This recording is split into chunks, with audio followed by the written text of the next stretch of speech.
Hi friends, welcome to let's chat. ഇന്ന് ഞാൻ നിങ്ങളോട് സംസാരിക്കുന്നൊരു വിഷയം എന്ന് പറഞ്ഞാൽ, ഞാൻ ആദ്യമായിട്ട് എൻ്റെ യൂട്യൂബ് ജേർണി സ്റ്റാർട്ട് ചെയ്ത സമയത്ത് ചെയ്ത ഒരു വീഡിയോയുടെ ടോപ്പിക്ക് തന്നെയാണ്. അതായത് അന്ന് ഇതൊരു കുറച്ച് വർഷങ്ങൾക്ക് മുമ്പാണ്. ആ ഒരു വീഡിയോ ചെയ്യുമ്പോൾ ഞാൻ അങ്ങനെ ഫേസ് കാണിച്ചിട്ടല്ല വീഡിയോ ചെയ്യുന്നത്, ജസ്റ്റ് വോയിസ് മാത്രമാണ്. അന്നത്തെ ദിവസം ലിവിങ് റൂമിൽ ഇങ്ങനെ നടന്നുകൊണ്ട് ഞാൻ വോയിസ് റെക്കോർഡ് ചെയ്ത ഒരു വീഡിയോ ആയിരുന്നു. ഇറ്റ്സ് അബൌട്ട് ഒരു നമ്മുടെ നാട്ടിലൊരു പെൺകുട്ടി കടന്നു പോകുന്ന ഡിഫറെൻറ്റ് ലൈഫ് സിറ്റുവേഷൻസിനെ കുറിച്ചായിരുന്നു. പെട്ടെന്ന് എന്തോ അങ്ങനെ പറയണമെന്നൊരാഗ്രഹം തോന്നി, ഷെയർ ചെയ്യണമെന്നുള്ളൊരാഗ്രഹം തോന്നി, ഒറ്റയടിക്ക് അങ്ങ് ചെയ്തൊരു വീഡിയോ ആയിരുന്നു. അതിന് മുൻപ് ഞാൻ യൂട്യൂബിനെ കുറിച്ച് റിസർച്ച് ചെയ്യുകയോ എങ്ങനെ യൂട്യൂബ് വീഡിയോ ഉണ്ടാക്കുന്നതെന്ന് നോക്കുകയോ ഒന്നും ചെയ്തിട്ടുണ്ടായിരുന്നില്ല. ഞാൻ ചെയ്യുന്ന വീഡിയോ ആരെങ്കിലും കാണുമോ ഒന്നും ചിന്തിക്കാതെ I have to tell something, I'm going to tell എന്നുള്ള രീതിയിൽ ചെയ്തൊരു വീഡിയോ ആയിരുന്നു. ഇത്രയും വർഷങ്ങൾക്ക് ശേഷം വീണ്ടും ആ ഒരു ടോപ്പിക് എടുക്കുമ്പോൾ എനിക്ക് തോന്നുന്നു കുറച്ചും കൂടി properly at least I can face people and sit down and talk about this. And I think interesting ആവും എന്ന് തോന്നുന്നു. കേരളത്തിൽ 80s ജനിച്ച് 90s വളർന്ന് 2000s കല്യാണം കഴിച്ച് ഇപ്പോൾ മദേഴ്സൊക്കെ ആയിരിക്കുന്ന 40s എത്തി നിൽക്കുന്ന മിക്കവാറും പെൺകുട്ടികൾക്ക് റിലേറ്റ് ചെയ്യാൻ പറ്റുമെന്ന് തന്നെയാണ് എനിക്ക് തോന്നുന്നത്. സോ നിങ്ങളൊന്ന് കേട്ടു നോക്കൂ. എൻ്റെ ഒരു ബാക്ക്ഗ്രൗണ്ട് പറയാം. എൻ്റെ അച്ഛനും അമ്മയ്ക്ക് ഞങ്ങൾ 2 പെൺകുട്ടികളാണ്. ഞാൻ മൂത്ത ആളാണ്. എനിക്കൊരു അനിയത്തിയുണ്ട്. പാരൻസ് രണ്ടുപേരും ഗവൺമെൻറ് സർവീസിൽ വർക്ക് ചെയ്തുകൊണ്ടിരുന്ന ആൾക്കാരാണ്. So we are like A normal middle class family. Parents ജോലിക്ക് പോകുന്നു, കുട്ടികൾ സ്കൂളിൽ പോകുന്നു. ഒരു ന്യൂക്ലിയർ ഫാമിലി ആയിട്ടാണ് ഞങ്ങൾ ജീവിച്ചിട്ടുള്ളത്. ഞാൻ ഒരു 7ാം ക്ലാസ് വരെ ഞാൻ ജീവിച്ചിട്ടുള്ളത് ശരിക്കും ഒരു വില്ലേജ് പോലത്തെ സ്ഥലത്തായിരുന്നു. വേറെ നമ്മുടെ വീട്ടിൽ പശുവുണ്ട്, കോഴിയുണ്ട്, പറമ്പുണ്ട്, അങ്ങനത്തെ സ്ഥലം. പിന്നെ ഞാൻ ഹാർട്ട് ഓഫ് ദി സിറ്റിയിലാണ് ബാക്കി സമയം ജീവിച്ചിട്ടുള്ളത്. സോ ഞാൻ ആ 2 ലൈഫും എക്സ്പീരിയൻസ് ചെയ്തിട്ടുള്ള ഒരാളാണ്. Now coming back to our main point. ഞാൻ എപ്പോഴും സ്കൂളിലൊക്കെ പഠിക്കുന്ന സമയത്ത് നമ്മൾ ആരെങ്കിലും പരിചയപ്പെടുമ്പോൾ, ചിലപ്പോൾ നമ്മൾ ബസ്സിലൊക്കെ യാത്ര ചെയ്യുമ്പോൾ അടുത്തിരിക്കുന്നവരൊക്കെ അന്ന് എല്ലാവരും സംസാരിക്കുമായിരുന്നല്ലോ. ഇപ്പോഴെല്ലാവരും മൊബൈലിൽ നോക്കിയിരിക്കുന്നു. അപ്പോൾ ആൾക്കാരിങ്ങനെ വെറുതെ വർത്തമാനം പറയുമ്പോൾ അല്ലെങ്കിൽ എവിടെയെങ്കിലും വെച്ച് ആരെങ്കിലും മോൾക്ക് വീട്ടിൽ ആരൊക്കെ ഉണ്ട്, ഇത് നമ്മളോട് സ്വാഭാവികമായിട്ട് ആൾക്കാർ ചോദിക്കുന്ന ഒരു ചോദ്യം, വീട്ടിൽ ആരൊക്കെ ഉണ്ട്. അപ്പോൾ നമ്മൾ പറയും പാരൻസ് ഉണ്ട്, പിന്നെ എനിക്കൊരു അനിയത്തിയാണ്, അല്ലെങ്കിൽ ഞങ്ങൾ 2 മക്കളാണ്, എനിക്കൊരു അനിയത്തിയാണ്. ഇതായിരിക്കുമല്ലോ നമ്മുടെ മറുപടി. ഇത് പറയുമ്പോൾ പലരും ചോദിക്കും, അപ്പോൾ ആങ്ങളമാരില്ലേ? അതായത് ഞാൻ പറയുവാണ്, ഞങ്ങൾ 2 മക്കളാണ്, എനിക്കൊരു അനിയത്തിയാണ് ഉള്ളത്. വളരെ അടുത്ത ക്വസ്റ്റ്യൻ, അപ്പോൾ ആങ്ങളമാരില്ലേ? അപ്പോൾ ഞാൻ എപ്പോഴും വിചാരിക്കാറുണ്ട് എന്തുകൊണ്ടാണ് അവർക്കത് ചോദിക്കാൻ തോന്നി. ഇപ്പോൾ എനിക്കൊരു ആങ്ങളെ ഉണ്ടെങ്കിൽ അതിനെ ഒളിച്ച് വെച്ചിട്ട് ഞാൻ പറയുമോ? ഇപ്പോൾ നിങ്ങളുടെ വീട്ടിൽ ആരൊക്കെ ഉണ്ടെന്ന് ചോദിക്കുമ്പോൾ വിൽ ഐ സേ ദാറ്റ് എനിക്കൊരു അനിയത്തിയാണ് ഉള്ളത്? അത് കഴിയുമ്പോൾ ആങ്ങളമാരില്ലേന്ന് ചോദിക്കുമ്പോൾ അയ്യോ സോറി മറന്നുപോയി, എനിക്ക് 2 ആങ്ങളമാരുണ്ട്. അങ്ങനെ ആരും പറയില്ലല്ലോ. എനിക്ക് ബ്രദേഴ്സും ഉണ്ടെങ്കിൽ തീർച്ചയായിട്ടും ഞാനത് പറയും, അല്ലേ? ഇതെന്തിനാണ് ആൾക്കാർ ചോദിക്കുന്നതെന്ന് എനിക്ക് തോന്നിയിട്ടുണ്ട്. ഒന്നുകിൽ ചോദിക്കും ആങ്ങളമാരില്ലേ, ഇനി അതല്ലെങ്കിൽ ചോദിക്കും അപ്പോൾ 2 പെൺകുട്ടികളല്ലേ എന്ന് ചോദിക്കും. ദേ വോണ്ട് ടു റീസ്റ്റേറ്റ് ദാറ്റ്. ഞാൻ പറയുന്നത് ഇറ്റ്സ് നോട്ട് എനഫ്. ഞങ്ങൾ 2 പെൺകുട്ടികളാണെന്ന് പറഞ്ഞാൽ അപ്പം മക്കളില്ല അല്ലേ? അപ്പോൾ ഇത്തരത്തിലുള്ളൊരു ക്വസ്റ്റ്യൻ ഇടയ്ക്കിടയ്ക്ക് through out my school period ഇടയ്ക്കിടയ്ക്ക് ചിന്തിക്കുമ്പോൾ മനസ്സിൽ ഓർമ്മ വരാറുള്ളൊരു ചോദ്യമായിരുന്നത്. പിന്നെ കുറേ കാലം കഴിഞ്ഞപ്പോഴാണ് എനിക്ക് നമ്മുടെ സമൂഹത്തിൽ ആൺകുട്ടി എന്ന് പറയുന്ന ആ ഒരു കാര്യം, ഒരു ആൺകുഞ്ഞൊരു കുടുംബത്തിലുണ്ടാവുക, ഒരമ്മയ്ക്കൊരു ആൺകുഞ്ഞ് ജനിക്കുക എന്ന് പറയുന്നത് ഇത്രയ്ക്കും പവിത്രമായൊരു കാര്യമാണെന്നും അത് സംഭവിക്കാത്തവരെ ആളുകൾ നോക്കിക്കാണുന്ന രീതി ഭയങ്കര വ്യത്യാസമാണെന്നൊക്കെ മനസ്സിലാവാൻ പിന്നെയും കുറേ കാലം എടുത്തു. അന്ന് കുഞ്ഞു കുട്ടിയായിരിക്കുമ്പോൾ നമുക്കറിയില്ല ഇത് എന്തിനാണ് ഇവർ ചോദിക്കുന്നത്, ഇവർക്ക് എന്താ ബോധമില്ലെന്നൊക്കെ ഞാൻ ചിന്തിച്ചിട്ടുണ്ട്. ഇവരെന്തിനാണ് വീണ്ടും എടുത്ത് ചോദിക്കുന്നത്? പിന്നെയാണ് നമുക്ക് സൊസൈറ്റിയെ നമ്മൾ മനസ്സിലാക്കുന്നത് വലുതായി കഴിയുമ്പോഴാണല്ലോ. അപ്പോൾ I kind of understood, okay, ആൺകുട്ടി ഇല്ല എന്നുള്ളത് എന്തോ വലിയൊരു നഷ്ടം പോലെയോ. ഈ സെയിം ക്വസ്റ്റ്യൻസ് എൻ്റെ പാരൻസിനോട് ചോദിക്കുന്നത് ഞാൻ കേട്ടിട്ടുണ്ട്. അപ്പോൾ 2 പെൺകുട്ടികളല്ലേ, 2 പെൺമക്കളേ ഉള്ളൂ, അപ്പോൾ ആൺകുട്ടികളില്ല എന്നൊക്കെ ചോദിക്കുന്നത്. ഈ സെയിം ക്വസ്റ്റ്യൻസ് എൻ്റെ പാരൻസും പലരും പുതിയതായി പരിചയപ്പെടുന്ന ആളുകൾ ചോദിക്കുന്നതും പറയുന്നതൊക്കെ ഞാൻ കേട്ടിട്ടുണ്ട്. Fast forward to 2000, mid of 2000 എൻ്റെ കല്യാണം കഴിഞ്ഞു. നമ്മൾ we are expecting a baby. അപ്പോൾ എല്ലാവരുടെയും ബൈ ഡിഫോൾട്ട് എല്ലാവരുടെയും മനസ്സിൽ വീണ്ടും ആൺകുട്ടി ഒരാൾ പ്രഗ്നൻ്റ് ആണ് എന്ന് പറയുമ്പോൾ, അല്ലെങ്കിൽ ഒരാൾ പ്രസവിക്കാറായി എന്ന് പറയുമ്പോൾ, അല്ലെങ്കിൽ പ്രസവിച്ചു എന്ന് പറയുമ്പോൾ എന്ത് കുഞ്ഞാന്ന് അറിയാനുള്ള ഒരു സ്വാഭാവികമായ ക്യൂരിയോസിറ്റി എല്ലാവർക്കും ഉണ്ടാവും. പക്ഷേ ഞാൻ നോക്കിയപ്പോൾ മനസ്സിലായി, എന്നോട് എല്ലാവരും വിഷ് ചെയ്യുന്നത് ജനറലി സ്പീക്കിംഗ് നമ്മുടെ വയറ് നോക്കി കുഞ്ഞിനെ ഗണിച്ച് പറയുന്ന ആൾക്കാരുണ്ട്, നമ്മുടെ മുഖം നോക്കി ആൺകുഞ്ഞാണോ പെൺകുഞ്ഞാണോ എന്ന് പറയുന്ന ആൾക്കാരുണ്ട്. നമ്മൾ പ്രഗ്നൻ്റ് ആയ വർഷം നോക്കി പറയുന്നവരുണ്ട്. പൊതുവേ വെൽ വിഷേഴ്സ്, ജസ്റ്റ് വിഷ് ചെയ്യുന്നവർ, എല്ലാവരും വിഷ് ചെയ്യുന്നത് ജനറലി ഒരു ആൺകുഞ്ഞുണ്ടാവാനാണ്.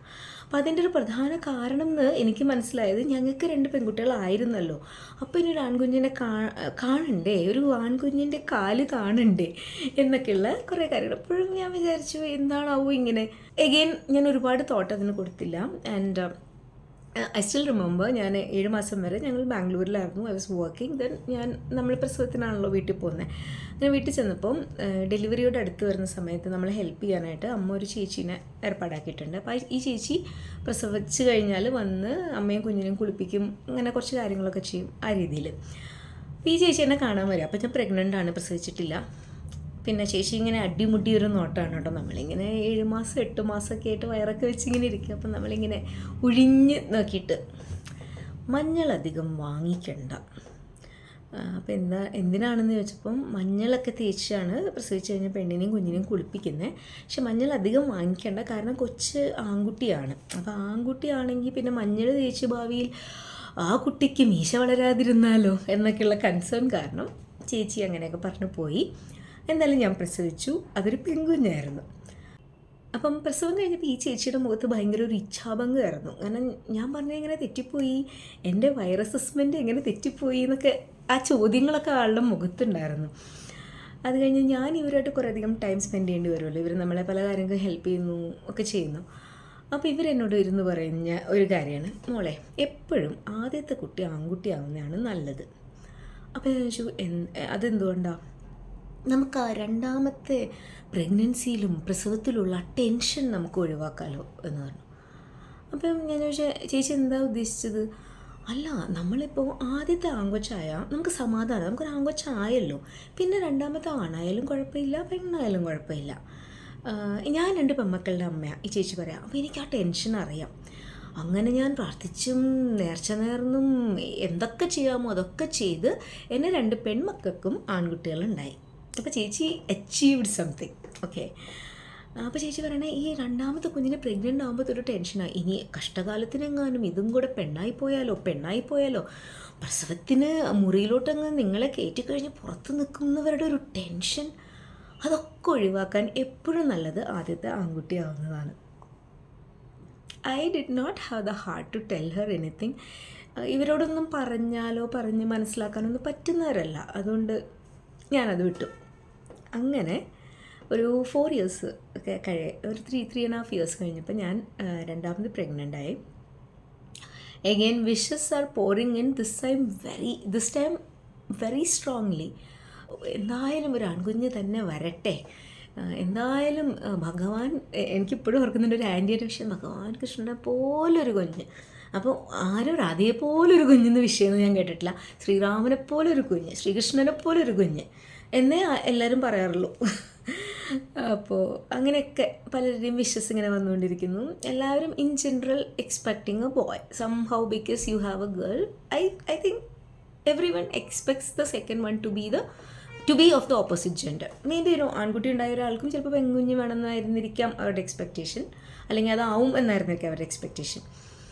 And luckily in all this, me and my husband, we never had this tension about ഇതെങ്ങാനും പെണ്ണായില്ലെങ്കിലോ ആണായാലോ, ഇങ്ങനത്തെ ടെൻഷൻസ് നമ്മുടെ ഡിസ്കഷൻസിൽ ഒരിക്കലും ഉണ്ടായിരുന്നില്ല. സോ അത് വലിയൊരു ബ്ലെസ്സിങ് ആയിരുന്നു. അങ്ങനെ പ്രസവിക്കാനായിട്ട് പോകുന്നു. Second delivery is happening in Bangalore. പ്രസവ ശുശ്രൂഷക്കാരൊന്നുമില്ല. അങ്ങനെ എനിക്ക് എമർജൻസി ആയിട്ട് സിസേറിയൻ ചെയ്യേണ്ടി വന്നു. ഈ സി സെക്ഷൻ കഴിഞ്ഞ പാട് ഫോർ സം റീസൺ എനിക്ക് എന്തോ ഒരു അലർജിക് റിയാക്ഷൻ ഉണ്ടായി. ഞാൻ മൊത്തത്തിൽ ഷിവർ ചെയ്യാൻ തുടങ്ങി. ഷിവർ ചെയ്യാന്ന് പറഞ്ഞാൽ നോർമലി ബോഡി ഇങ്ങനെ കുലുങ്ങുന്നത് മാത്രമല്ല, ഐ വാസ് കൈൻഡ് ഓഫ് ബെഡിൽ നിന്ന് മേലോട്ട് ഇങ്ങനെ പൊന്തി താഴ്ന്ന് അതുപോലെ ഞാൻ ഷിവർ ചെയ്യാണ്. ഹോൾ ബോഡി ബെഡിൽ നിന്ന് ചാടുന്നത് പോലെ. അപ്പോൾ എനിക്ക് സംസാരിക്കാനും കൂടെ പറ്റുന്നില്ല. അത്രയും വല്ലാത്തൊരു സിറ്റുവേഷൻ വന്നു. അപ്പം സത്യത്തിൽ ഒരു നിമിഷം ഞാൻ പേടിച്ചു. കാരണം നമ്മൾ ഫസ്റ്റ് ഡെലിവറി അല്ലല്ലോ, സെക്കൻഡ് ഡെലിവറി കഴിഞ്ഞിട്ട് എന്താ ഇങ്ങനെ. അപ്പോൾ ആദ്യം ഞാൻ തണുക്കുന്നു എന്നൊക്കെ പറഞ്ഞപ്പോൾ ഇവരെൻ്റെ അടുത്ത് പറഞ്ഞു ബ്ലാങ്കറ്റൊക്കെ ഇട്ട് തന്നു, AC ആയിരുന്നുകൊണ്ടാന്നൊക്കെ പറഞ്ഞ്. പക്ഷേ കുറച്ച് കഴിഞ്ഞിട്ട് ഇത് കൂടി വരികയാണ്. അപ്പം ഞാൻ അങ്ങനത്തെ ഒരു ടെൻഷനിൽ നിൽക്കുക. ഇതിൻ്റെ ഇടയിൽ അവിടെ ഒരു നേഴ്സ് ഒരു മലയാളിയാണ്, ഒരു ചെറുപ്പം എൻ്റെയൊക്കെ പ്രായമുള്ളൊരു പെൺകുട്ടി. ഇവളെൻ്റെ അടുത്ത് വന്നിട്ട് പറയണേ, ടെൻഷൻ അടിച്ച് കഴിഞ്ഞാൽ BP കയറും, അയ്യോ ടെൻഷൻ അടിക്കല്ലേ, ഒട്ടും ടെൻഷൻ അടിക്കല്ലേ. അപ്പോൾ ഇത് കേൾക്കുന്നവരെ എനിക്ക് ടെൻഷൻ ആവാൻ തുടങ്ങി. കാരണം ഞാൻ വിചാരിച്ചു എന്തെങ്കിലും കുഴപ്പമുണ്ടോ, കാരണം I am already jumping on the bed. ഇനിയിപ്പോൾ എനിക്ക് വേറെ എന്തെങ്കിലും പ്രശ്നം ഉണ്ടായോ, കൊച്ചിന് വേറെ എന്തെങ്കിലും പ്രശ്നം ഉണ്ടായോ. ഈ ഒരു ഡെലിവറിയിലുണ്ടായൊരു പ്രത്യേകത, എൻ്റെ ഫസ്റ്റ് ഡെലിവറിയിൽ നമ്മൾ ബേബീനെ പുറത്തെടുത്ത ഉടനെ they tell you it's a girl baby and ആ ടൈം എത്ര മണിക്കാണ് കുഞ്ഞിനെ പുറത്തെടുത്തതെന്ന് അവർ പറയുന്നു. And they just showed the baby to me. പിന്നെ കൊണ്ടുപോയിട്ട് ക്ലീനൊക്കെ ചെയ്തിട്ട് അവർ കൊണ്ടു തന്നു. ബാംഗ്ലൂരിലെ ഡെലിവറിയിൽ എങ്ങനെയാ വെച്ചാൽ ദേ took the baby out and I M aware. എനിക്ക് അറിയുന്നുണ്ട് ബേബീനെ പുറത്തെടുത്ത് ബേബി കരയുന്ന സൗണ്ട് കേട്ടു. ഒരനക്കമില്ല, ആരും ഒന്നും മിണ്ടുന്നില്ല, പിൻ ഡ്രോപ്പ് സൈലൻസ്. അപ്പോൾ ഞാൻ ഓർമ്മയോടുകൂടി തന്നെയാണ് ഇരിക്കുന്നത്. അപ്പോൾ എൻ്റെ തലയുടെ ഭാഗത്തായിട്ട് അനസ്തീഷ്യോളജിസ്റ്റ് ഞാൻ ചോദിച്ചു ബേബീനെ പുറത്തെടുത്തില്ലേ? എടുത്തു. എന്ത് കുഞ്ഞാ? അത് ഞങ്ങൾക്ക് പറയാൻ പറ്റില്ല, അത് പീഡിയാട്രിഷ്യനാണ് പറയാം.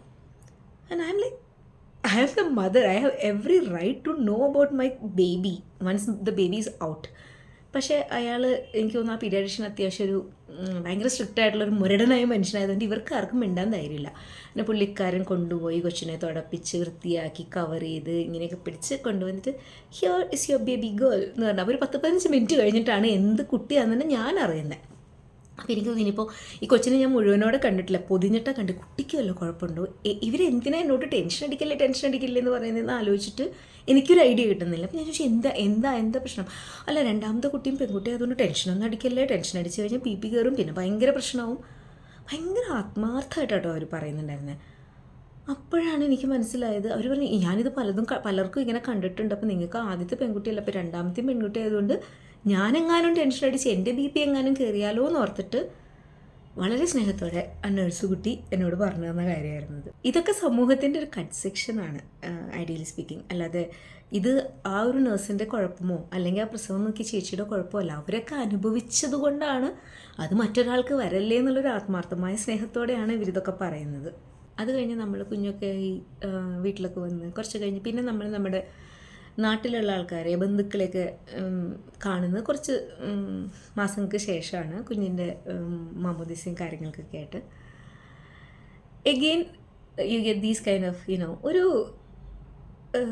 രണ്ടാമത്തെയും പെൺകുട്ടിയല്ലേ എന്ന് പറഞ്ഞ് ചിലർ നമ്മുടെ മുഖത്തോട്ട് നോക്കുന്നത് കണ്ടാൽ എന്തോ വലിയൊരു അത്യാഹിതം സംഭവിച്ചു, ഇനിയിപ്പോൾ പറഞ്ഞിട്ട് എന്താ എന്ന ഒരു എക്സ്പ്രഷനോടെയാണ് ആളുകൾ നോക്കുന്നത്. ഞാൻ പറയുന്നത് I'm talking about 2013. I give birth to my second daughter in 2013. ഇത് ഞാൻ 80-കളിലെ 70-കളിലെ കഥയല്ല പറയുന്നത്.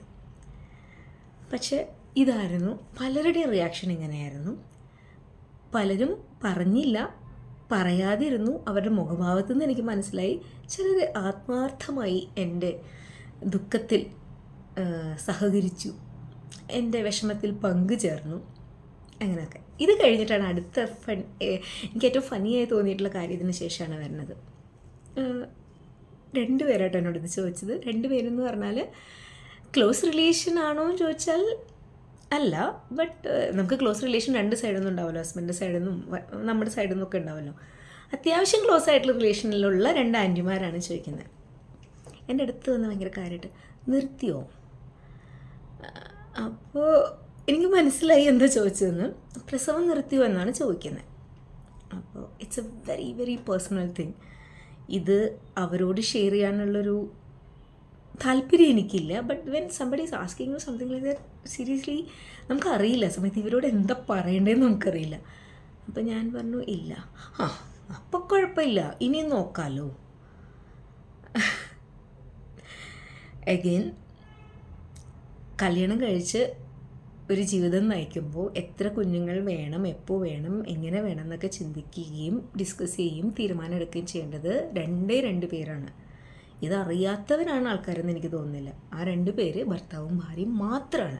ആൻഡ് ഭർത്താവിനേക്കാളും ആ ഡിസിഷൻ മേക്കിങ്ങിൽ വലിയൊരു മേജർ റോളുള്ളത് ഭാര്യയ്ക്കാണ്. Because she is the one who is going to get pregnant and give birth, right? പക്ഷെ ഇവരങ്ങ് തീരുമാനിച്ചു, പ്രസവം നിർത്തിയിട്ടില്ലല്ലോ, രക്ഷപ്പെട്ടു, അപ്പോൾ ഇനി നോക്കാമല്ലോ, ഇനിയിപ്പോൾ എത്ര വേണം നോക്കാമല്ലോ.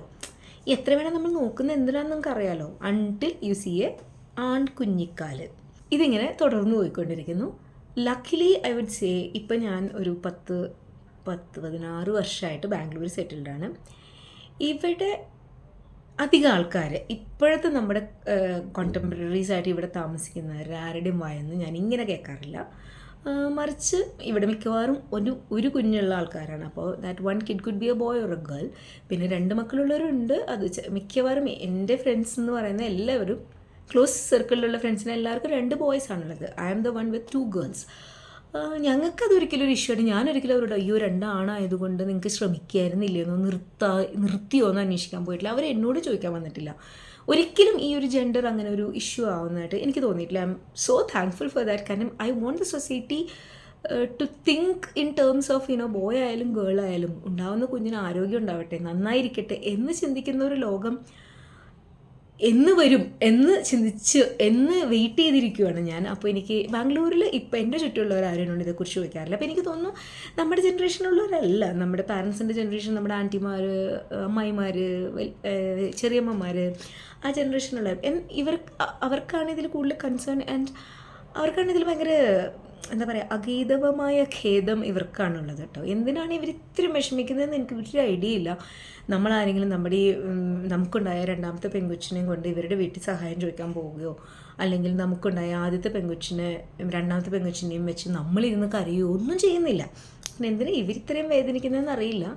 അതൊരു പൊതു സ്വഭാവമായിരിക്കാം.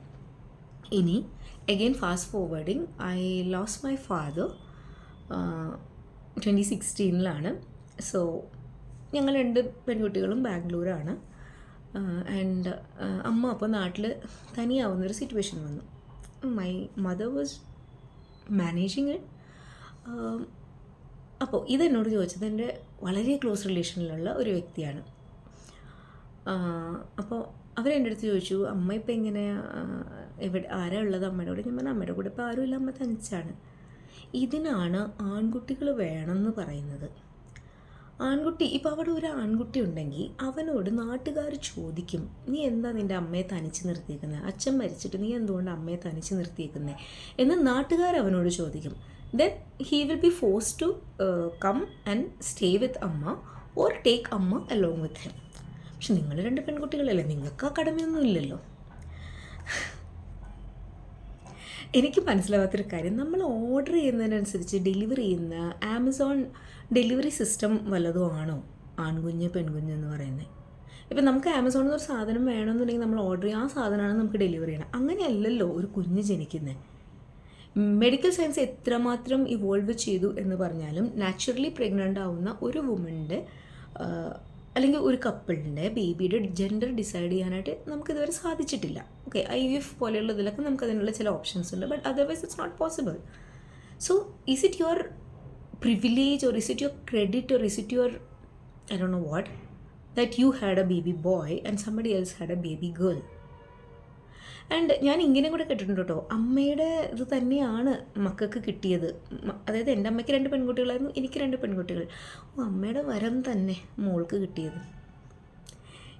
മെഡിക്കലി ഒരു 5 പൈസയുടെ വിവരം ഉണ്ടെങ്കിൽ ആരും ഇത് പറയില്ല, പക്ഷേ അതില്ലായിരിക്കും എന്ന് വേണം വിചാരിക്കാൻ. Since I come from a medical field, ഒരുപാട് കാര്യങ്ങൾ നമുക്ക് പറയാൻ തോന്നും.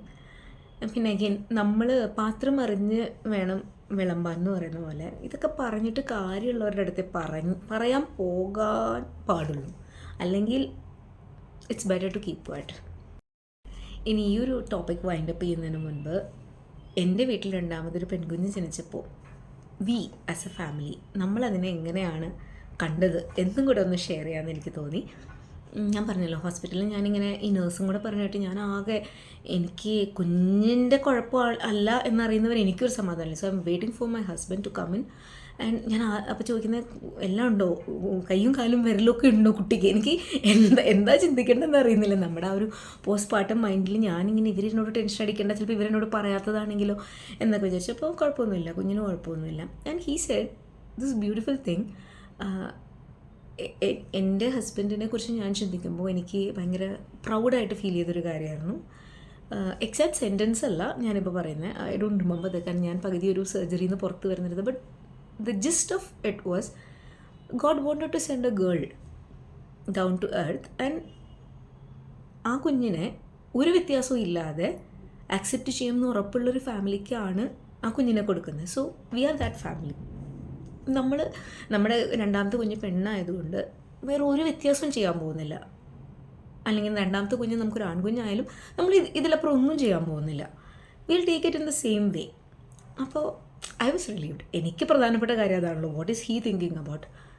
ദെൻ നമ്മൾ വീട്ടിൽ ഡിസ്ചാർജ് ആയി വന്നു. My elder one is 4 years old at that time, 4 years 2 months. അപ്പോൾ ഒരു ദിവസം ഞാനിങ്ങനെ ഫസ്റ്റ് വീക്ക് ഓഫ് ഡെലിവറിയാണ്, ഞാനിങ്ങനെ വാഷ്റൂമിൽ പോയിട്ട് വരികയാണ്. അപ്പോൾ ബേബി ഇങ്ങനെ ബെഡിൽ കിടക്കുന്നു and my elder one is sitting near to her. ഇങ്ങനെ ബേബിയുടെ ചെവിയിലിരുന്ന് ഇങ്ങനെ പറയുകയാണ്. So I am hearing this. അവൾക്കറിയില്ല ഞാൻ കേൾക്കുന്നുണ്ടെന്ന്. And she was telling this, everybody told you will be a boy. എൻ്റെ മൂത്ത ആൾ പറയാം, എല്ലാവരും പറഞ്ഞു ബോയ് ബേബി ആവുമെന്ന്, but I pray to Jesus because I wanted a girl baby and Jesus heard my prayer. Then I was like, what else do I need? Me, my husband, my daughter. Our family, my younger daughter is most welcome. So എനിക്കറിയില്ല ഇതുപോലെ blessed ആവണം എന്നില്ല എല്ലാ ഫാമിലിയും, ഇതുപോലെ ആവണം എന്നില്ല എല്ലാവരും അത് ഒരു ഗേൾ ബേബി റിസീവ് ചെയ്യുന്ന. സോ എനിക്ക് എൻ്റെ ഈ ഒരു സിറ്റുവേഷൻസ് ഷെയർ ചെയ്യണമെന്ന് തോന്നി. നിങ്ങൾക്കും സിമിലർ സിറ്റുവേഷൻസ് ഉണ്ടായിട്ടുണ്ടോ? Or do you think society is improving now? Do you think ഇപ്പം അത്യാവശ്യം തലയ്ക്കകത്തോട്ട് ഇത്തിരി വെളിച്ചമൊക്കെ ആൾക്കാർക്ക് വന്നു തുടങ്ങിയോ? അവർ മാറി ചിന്തിച്ചു തുടങ്ങിയോ? അത് ഇപ്പോഴും ഈ കഴിഞ്ഞ നൂറ്റാണ്ടിൽ നിന്ന് ബസ് കിട്ടാതെ കാത്തു നിൽക്കുവാണോ? ഇങ്ങനെയുള്ള നിങ്ങളുടെ തോട്ട്സൊക്കെ ഒന്ന് ഷെയർ ചെയ്യൂ. നമുക്ക് ഡിസ്കഷൻ നമ്മുടെ കമൻറ്റ് സെക്ഷനിൽ കണ്ടിന്യൂ ചെയ്യാം. See you next time. Till then take care. By.